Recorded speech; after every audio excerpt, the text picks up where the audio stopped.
Assalamualaikum warahmatullahi wabarakatuh, Mas Bro, Mas Geng, Mas Guys. Berjumpa lagi dengan channel Dani AR ya Mas Geng. Ini kita terbang di Morosari nanti sampai ke Terboyo.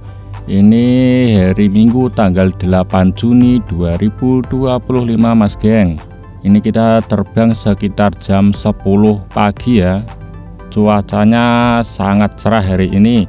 Matahari terlihat bersinar sangat terik Mas Geng.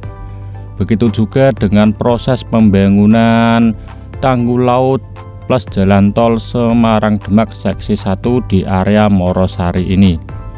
Kita akan melihat seberapa progresif perkembangan penimbunan matras bambunya Mas Bro, Mas Geng.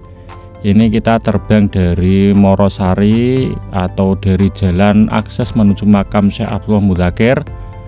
Nanti kita sampai ke rest area perbatasan antara Sriwulan dengan Terboyo. Nah, itu terlihat para perahu pengangkut atau perahu yang dinaiki para peziarah Mas Geng. Karena ini hari Minggu banyak peziarah menuju makam Syekh Abdullah Mudzakkir. Sekedar informasi, kalau hari Minggu itu truk-truk pengangkut pasirnya yang beroperasi hanya sedikit Mas Geng, karena akses menuju ke lokasi ini juga gantian dengan bus-bus besar para peziarah makam Syekh Abdullah Mudzakkir. Jadi ada gilirannya ya Mas Geng, agar tidak macet menuju ke lokasi ini. Karena dump truk yang keluar masuk area Morosari ini satu hari itu bisa mencapai 400 sampai 700 truk pengangkut pasir. Nah, ini di bawah ini sudah ada timbunan preloading layar demi layar di atas pemancangan pita PVD. Ini kita terbang mundur dan menghadap ke arah Demak atau Surabaya. Nah, di bawah itu terlihat sangat luas ya area pemancangan pita PVD-nya. Nah, sebentar lagi kita akan sampai ke rest area. Rest area ini masuk wilayah perbatasan antara Terboyo dengan Sriwulan Sayung. Di sini timbunannya sudah tersambung Mas Geng. Saya juga sedikit kaget ya, semasif ini atau sangat progresif penimbunannya.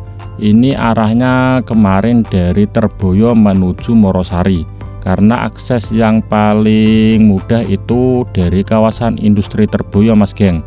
Kalau dari jalan Pantura menuju Morosari itu jalannya kan jalan desa atau jalan kampung, harus hati-hati dan harus pelan-pelan kendaraan pengangkut material ini. Nah, itu sudah tersambung ya, walaupun belum sepenuhnya, tapi dari beberapa area sudah bisa terkoneksi dengan timbunan. Kaligawe menuju Terboyo sudah, Terboyo menuju Morosari alhamdulillah Mas Geng juga sudah tersambung. Walaupun itu masih layar awal untuk jalan akses dan area pemancangan pita PVD. Untuk rest areanya 50% itu sudah dipancang pita PVD, tinggal nanti dilapisi atau dihamparkan geotekstil di atasnya, baru kemudian akan dilakukan penimbunan layer berikutnya. Ini karena hari Minggu ya, jadi tidak ada aktivitas truk pengangkut material di area ini. Kalaupun ada itu masih dekat dengan Terboyo dan Kaligawe Mas Geng.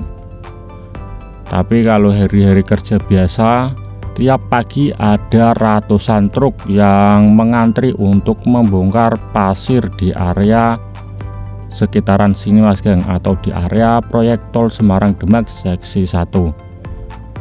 Proyek tol Semarang Demak seksi 1 ini ada 3 kontraktor utamanya ya Mas Geng.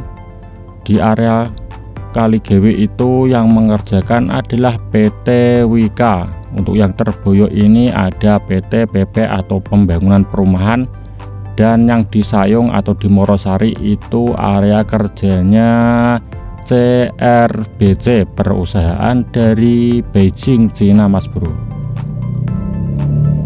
Nah, untuk yang bertanya apakah bambu itu kuat menahan beban di dalam air,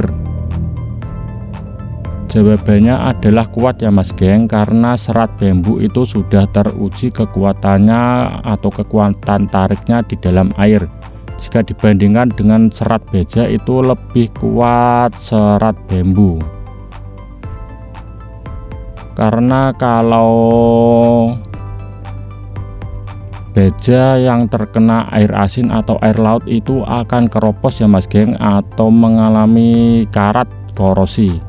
Jadi bambu ini lebih ramah lingkungan dan juga lebih kuat.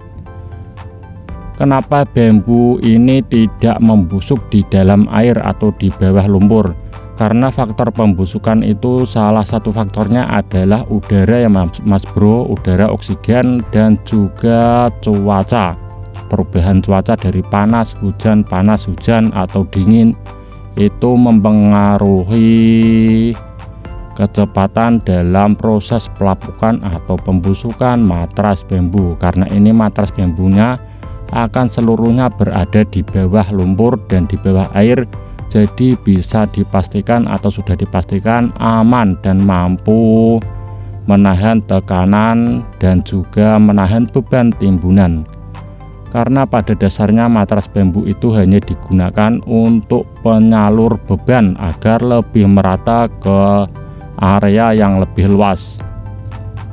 Seperti contoh kalau ada kren saat lifting atau saat mengangkat beban, itu di bawah rodanya pasti akan dikasih plat besi atau plat baja, ya gunanya agar untuk menyalurkan beban ke area yang lebih luas agar kren tersebut tidak amblas.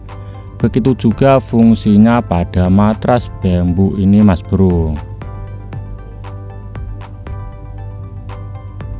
Nah, ini kita akan terbang terus ya menuju ke Sungai Sayung. Nanti videonya akan kita sambung beberapa hari lagi Mas Geng. Oke, sekian, terima kasih. Wassalamualaikum warahmatullahi wabarakatuh.